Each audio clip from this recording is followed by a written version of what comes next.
Hello guys, Radhe Radhe. आज के इस वीडियो पे हम लोग पढ़ने वाले हैं, हमारा टॉपिक है एंड्रोशियम। एंड्रोशियम बेसिकली किसको कहते हैं? That is male reproductive part of a flower. ठीक है, मेल के जो रिप्रोडक्टिव पार्ट होते हैं, ऑर्गेन होते हैं, उसी को हम लोग क्या कहते हैं? That is androecium. Androecium basically क्या होता है कि स्टेमन्स का ग्रुप होता है। हम लोग मैंने बताया था कि जो एक चाइना रोज़ होता है उसमें ईज़िली आप देख सकते हो स्टेमन को और पेस्टल को। ठीक है, तो यहाँ पे क्या होता है, ये जो लॉन्ग सिलेंडर आप देख रहे हो, ये जो स्ट्रक्चर प्रेजेंट है बेटा, ये बेसिकली ये कुछ इस तरीके से होता है। ठीक है, इस तरीके से इनका स्ट्रक्चर होता है। और ये जो बाहर बाहर है वो क्या है? दैट इज़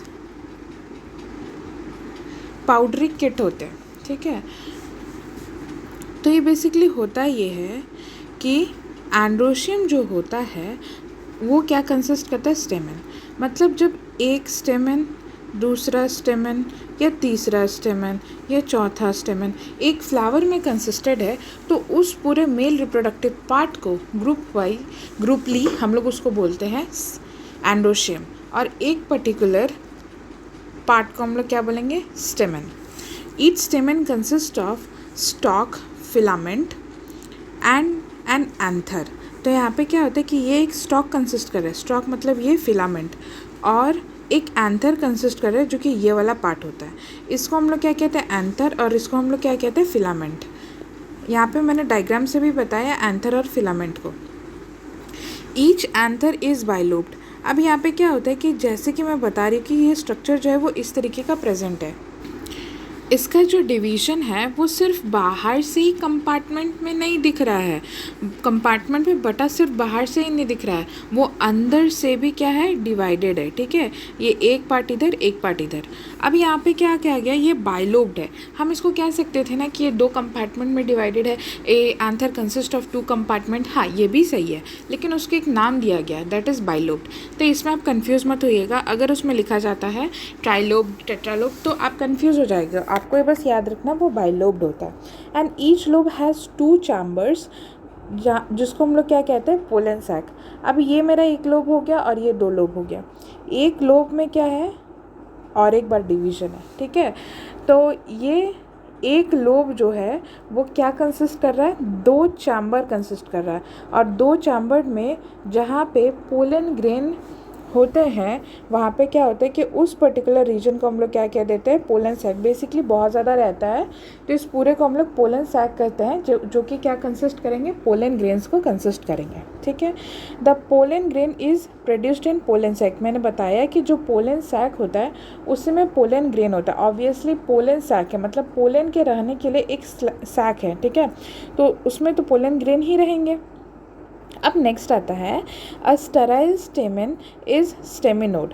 तो जब तुम्हारे क्या होता है कि जब स्टेमन जो है होता है वो क्या होता है? स्टेराइल है, मतलब रिप्रोडक्शन में क्या होता है कि पार्ट नहीं कर रहे होते हैं, उसका कोई रोल नहीं है रिप्रोडक्शन में, बट फिर भी वो एक स्टेमन है, तो उसको हम लोग क्या कहते हैं? Staminode. It is very important क्योंकि ये नीट में आ चुका है। और ऐसे जनरली जो NCERT पढ़ते हैं उनको मतलब ये पर लाइन पढ़ के वो बोर हो जाते हैं, बट आप मेरी वीडियो में हर एक लाइन को कवर देखोगे, क्योंकि मैंने NCERT पढ़ के खुद जस्ट ये मैंने सब चीज़ लिखा है ताकि किसी को भी कोई कन्फ्यूजन ना हो। तो बेसिकली क्या होता है कि इसको हम लोग स्टेमिनोड बोलते हैं अगर स्टेराइल स्टेमन होते हैं तो। एंड्रोशियम बेसिकली क्या होता है? Group of स्टेमन। अगर एंड्रोशियम फ्री होते हैं, अब एंड्रोशियम फ्री का मतलब क्या होता है कि एक एंड्रोशियम इधर होगा, एक एंड्रोशियम इधर होगा, एक एंड्रोशियम, ये जुड़ा हुआ नहीं है, ये इससे जुड़ा हुआ है, ये एक साथ में एक दूसरे से तो नहीं जुड़े हुए ना, तो उसको हम लोग क्या कहते हैं?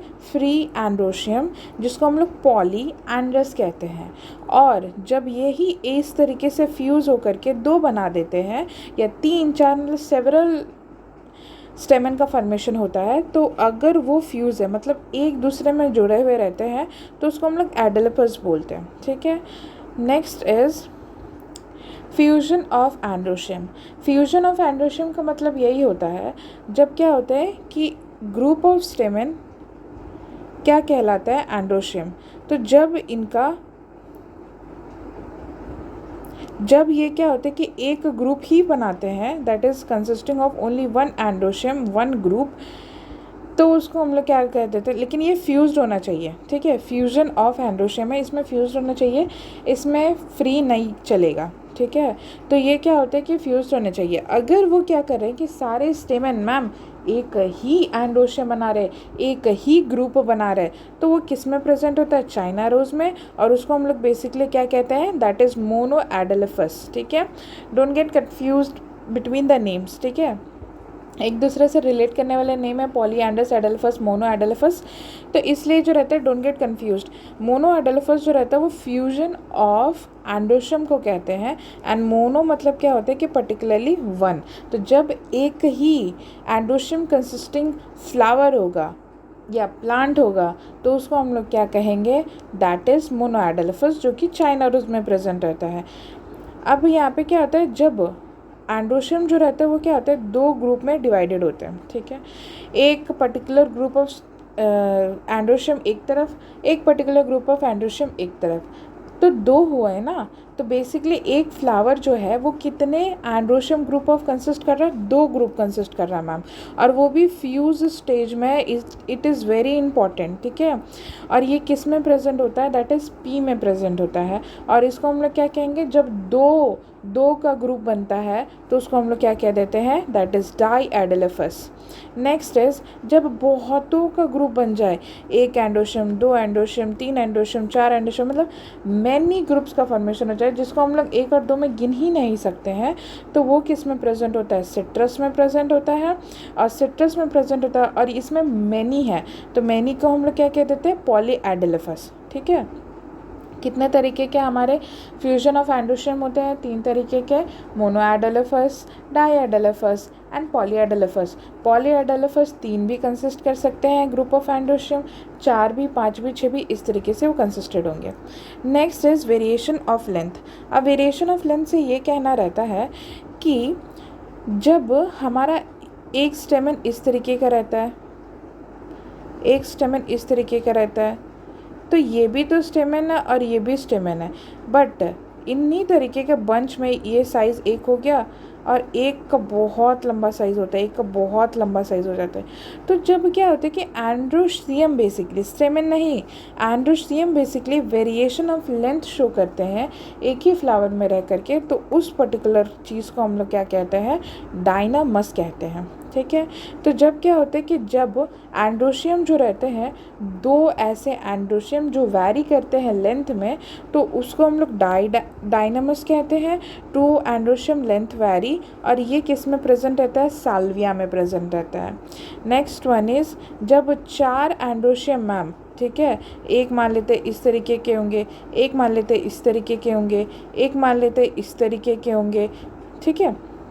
वेरिएबल टाइप ऑफ लेंथ का जस्ट इनका वेरिएशन होना चाहिए। तो अगर टेट्रा मतलब 4 होता है, ट्राई मतलब क्या होते हैं, 3 होते हैं, तो जब तुम्हारे क्या होते हैं कि 4 एंड्रोशियम वैरी इन लेंथ, तो वो किस में प्रेजेंट रहता है ma'am, that is present in mustard. तो these two are the examples of the variations of the length, सिर्फ दो ही, साल्विया एंड मस्टर्ड। दूसरा जो है वो क्या है, पेरियंथ। अब पेरियंथ पर्टिकुलरली एक पार्ट को बोलता है, ठीक है, जहाँ पे सेपल्स जो है और जो पेटल्स है वो बेसिकली एक ही चीज़ बना देते हैं, ठीक है, एक ही स्ट्रक्चर का फॉर्मेशन बना देते हैं, एक ही पार्ट बना देते हैं, उसको हम लोग क्या कहते हैं, पेरियंथ बोलते हैं, ठीक है। लेकिन उससे पहले पेरियंथ तो हम लोग ग्रुप को कह देते हैं, उससे पहले भी तो कुछ कहते होंगे ना उसको, जब वो सिंगली प्रेजेंट रहता है तो उसको हम लोग बेसिकली टैपल्स बोलते हैं। Sepals plus petals is equal to tepals, और जब टैपल्स का ग्रुप का फॉर्मेशन होता है तो उसको हम लोग क्या कह देते हैं, पेरियंथ कह देते हैं, ठीक है। अब होता क्या है कि पेरियंथ मतलब क्या होता है कि एक ही टैपल्स नहीं है, ग्रुप ऑफ टैपल्स है, मतलब एक ही सिर्फ टैपल्स प्रेजेंट नहीं है, दो है, तीन है, चार है, तभी आपका पेरियंथ का फॉर्मेशन हो रहा है। और यहाँ पे हम लोग टैपल को डील नहीं करेंगे, हम लोग पेरियंथ को डील करेंगे। तो अपने माइंड पे ये याद रखिएगा कि जो सेपल्स और पेटल्स का जो फ्यूजन है वो एक प्रेजेंट नहीं है, वो मोर देन 1 2 3 4 है, इस तरीके से। तो जब पेरियंथ जो है वो फ्यूज्ड रहता है तो इसमें भी इसको कुछ कहा जाता है, दैट इज़ गैमोफाइलस एंड फ्री ही रहता है तो उसको हम लोग क्या बोलते हैं, पॉलीफाइलस। क्या, गैमोफाइलस एंड पॉलीफाइलस, ये दो तरीके के क्या होते हैं, दो तरीके के पेरियंथ जो रहता है वो बेसिकली एक फ्लावर में कंसिस्टेड होते हैं। तो नेक्स्ट है that is when stamen is attached with the perianth. अब यहाँ पे ये कहा गया है कि मान लेते हैं कि हमारा एक स्ट्रक्चर इस तरीके का हो गया जिसको हम लोग क्या कह देते हैं, पेरियंथ कहते हैं, ठीक है, जहाँ पे सेपल्स और पेटल्स एक ही बन जाते हैं। ये मे बी कलर्ड हो सकते हैं, ठीक है, ऑब्वियसली कलर्ड भी हो सकते हैं। तो मान लेते हैं ये हमारा क्या है कि पेरियंथ है।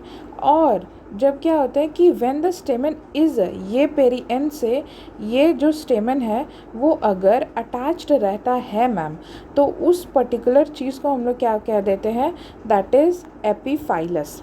ठीक है, जब पेरियंथ, ठीक है, टैपल एक पर्टिकुलर का अगर हम लोग बात करें तो टैपल, तो जब वेरियस ऑफ टैपल्स और एक पर्टिकुलर का बात करें अभी हम, तो वो टैपल, जब एक टैपल स्टेमन से अटैच है या पेरियंथ ग्रुप ऑफ टैपल स्टेमन से अटैच्ड है, डायरेक्टली अटैच्ड है, तो उस चीज़ को हम लोग क्या कहते हैं, एपीफाइलस, जो कि लिली में प्रेजेंट होता है। ठीक है, लिली फ्लावर में प्रेजेंट होता है एपीफाइलस टाइप ऑफ स्टेमन। तो यहाँ पे क्या होता है, जो दूसरा है that is when stamen is attach to the petals. अब यहाँ पे क्या कहा गया है कि ये जो है, ये हमारे पेटल्स हो गया, ठीक है, और ये क्या होता है कि स्टेमन हो गया। ये क्या हुआ कि ये पेरियंथ से नहीं अटैच्ड है, ठीक है, ये पेरियंथ से अटैच्ड नहीं, ये डायरेक्टली पेटल से अटैच्ड है, पेटल से अटैच्ड है, ये पेरियंथ का फॉर्मेशन नहीं किया है। अगर वो पेरियंथ का या टैपल का फॉर्मेशन कर देता तो यहाँ पे पेरियंथ लिखा हुआ रहता, लेकिन ये अलग तरीके का, ये पेरियंथ में इंक्लूडेड नहीं है। इसलिए क्या कि जब स्टेमन जो है वो किस से अटैच्ड है मैम, दैट इज़ पेटल से एग्जैक्टली अटैच्ड है, ये पेटल है, ठीक है, पेरियंथ नहीं है, पेटल से स्टेमन अटैच्ड है, तो उस फेनोमेना को हम लोग बोलते हैं एपीपेटलस। मैंने लिखना भूल गई मैं, epipetalous,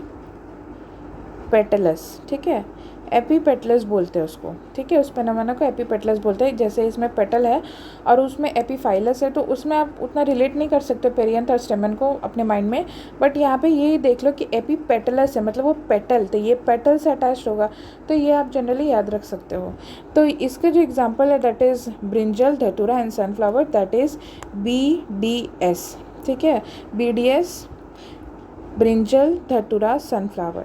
so this is the topic discussed androecium. मैंने पूरा एंडोशियम को ख़त्म कर दिया। हम लोग नेक्स्ट वीडियो में गाइनोशियम पढ़ेंगे, प्लासेंटेशन पढ़ेंगे, फिर फ्रूट भी बिगिन करने की कोशिश करेंगे। Thank you.